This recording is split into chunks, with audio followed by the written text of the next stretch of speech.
Ever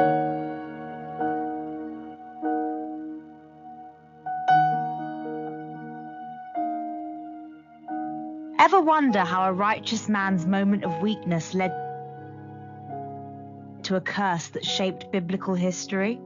Today, we're diving into the fascinating story of Noah, Ham, and Canaan, a tale of failure, judgment, and ultimately divine mercy.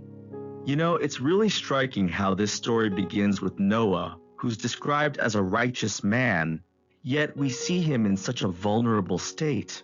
Right? I mean, this is the same Noah who just saved humanity through the flood. What exactly happened here? Well, according to Genesis 9, Noah planted a vineyard, drank wine, and became drunk. It's a stark reminder that even the most faithful can falter. And then his son Ham comes into the picture.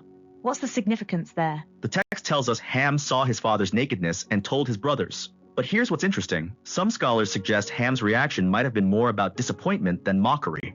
Wait, really? That's not how I usually hear it interpreted. Exactly. Imagine seeing your father, who just led humanity through a global catastrophe, in such a compromised state. It might have shaken Ham's faith in his father's leadership. And then Noah responds with this curse, but interestingly, not on Ham directly. Right, the curse falls on Canaan, Ham's son. This raises important questions about generational consequences. But there's something really fascinating about this curse when you look at the bigger picture, isn't there? Absolutely. The land of Canaan, though cursed in this moment, eventually becomes the promised land. It's a powerful example of God's redemptive work. That's such a beautiful irony. The very place of curse becomes the place of blessing. And it gets even more interesting when we look at God's earlier promise in Genesis 8:21, where he vows never to curse the ground again, despite human evil. So we have this contrast between God's mercy and Noah's harsh response? Precisely. Where Noah responds with a curse, God consistently moves toward redemption. It's a pattern we see throughout Scripture. Let's talk about the wine aspect for a moment. It seems to play a significant role in this story. Yes, and it's fascinating to see how this connects to later biblical teachings. The Nazirite vow, for instance, included abstaining from wine. Oh, right, like with Samson? Exactly. And the Rechabites in Jeremiah 35 maintained this tradition of abstinence, showing how this lesson echoed through generations. It's interesting how wine can represent both blessing and potential downfall in Scripture. And that's really the heart of this story, the tension between human weakness and divine grace. Speaking of grace, how does this story connect to God's larger redemptive plan? Well, think about it. Israel eventually returns to Canaan with the tabernacle, symbolizing God's presence among his people. So the cursed land becomes the place where God chooses to dwell? Exactly.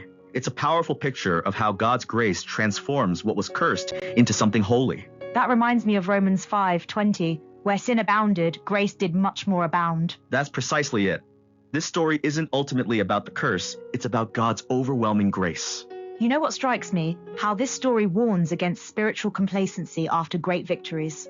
Noah had just experienced an incredible spiritual high with the flood and God's covenant. Then comes this moment of weakness. That feels very relevant to modern spiritual life, doesn't it? Absolutely. It's a reminder that we're all vulnerable, regardless of our spiritual achievements. Let's talk about how we should respond to others' failures. Noah's response was quite harsh. This story really challenges us to consider whether we respond with judgment like Noah or with mercy like God. And it seems like mercy wins in the end, doesn't it? Every time. The transformation of Canaan from cursed land to promised land is proof of that. It's amazing how God's covenant with Noah included all creation, showing his universal mercy. And that mercy extends through generations, even to those under a curse. So what can we learn from this story today? I think it teaches us that no curse is final in God's economy. His redemptive purpose always prevails. And it seems to point to our need for something greater than human leadership. Yes, ultimately, it points to our need for Christ, who perfectly embodies both truth and grace. This story really challenges our understanding of judgment and mercy, doesn't it? It does, and it shows how God's mercy consistently surpasses human sinfulness. And the fact that Canaan became the promised land, that's just incredible divine irony. It shows that God's redemptive plan is always bigger than our mistakes or even our curses. Do you think Noah ever realized the full implications of his curse? Probably not. It's a reminder that our actions can have consequences far beyond what we imagine. But God's grace seems to work through even our mistakes. Not just through them, it transforms them into opportunities for redemption. That's such a hopeful message for anyone feeling bound by past mistakes or curses. Absolutely. If God can transform Canaan from cursed to blessed, he can transform anything in our lives. And it's not just about individual transformation, is it? No, it's about God's larger plan of redemption that affects communities and generations.